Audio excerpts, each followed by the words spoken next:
ഒരു രൂപം കൊത്തണമെന്നുണ്ട് വെച്ചിങ്ങനെ എത്ര കണ്ട് പഠിച്ചു കഴിഞ്ഞാലും ഉള്ളിൽ ഭാവന ഇല്ലാത്ത ഒരാൾക്ക് കൊത്താൻ സാധിക്കില്ല. എൻ്റെ പേര് സുനിൽ. ഞാൻ അച്ഛൻ്റെ കീഴിൽ നിന്നിട്ടാണ് പണി പഠിച്ചേക്കണം. പിന്നെ ഇലക്ട്രോണിക്സ് ഒക്കെ പാസ്സായിട്ടുണ്ട്. അത് കഴിഞ്ഞിട്ട് വീണ്ടും ഇതിലേക്ക് തന്നെ വന്നു. ചെറുപ്പത്തിൽ പണി പഠിച്ച കാരണം ഈ പണിയായിട്ട് പോകുന്നു. ഒരു രൂപം കൊത്തണമെന്നുണ്ട് വെച്ചിങ്ങനെ എത്ര കണ്ട് പഠിച്ചു കഴിഞ്ഞാലും ഉള്ളിൽ ഭാവന ഇല്ലാത്ത ഒരാൾക്ക് കൊത്താൻ സാധിക്കില്ല. നമുക്ക് ഭാവന ഉണ്ടെങ്കിൽ മാത്രമേ താനും കൊത്തെടുക്കാൻ പറ്റുള്ളൂ. ഭാവന ഇല്ലാണ്ട് ഒരു കാര്യം ചെയ്യാൻ പറ്റില്ല. സങ്കല്പം ഇല്ലാതെ ഒരു കാര്യം ചെയ്യാൻ പറ്റില്ല. ഒരു കല്ലിൻ്റെ കഷ്ണം നമുക്ക് എടുക്കണമെന്നുണ്ട് വെച്ച് കഴിഞ്ഞാൽ നമുക്ക് സങ്കല്പം വേണം.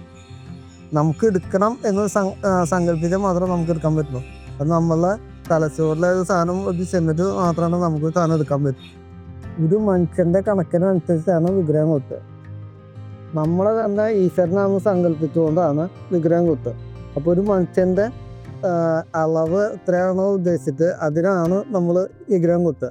അതിന് ഓരോന്നിനും ഓരോ കണക്കുണ്ട്. മുഖത്തിനൊരു കണക്കുണ്ട്, കൈപ്പത്തിക്കൊരു കണക്കുണ്ട്, കാൽപ്പാകിന് ഒരു കണക്കുണ്ട്. അതിനൊക്കെ ഓരോ കണക്കുണ്ട്.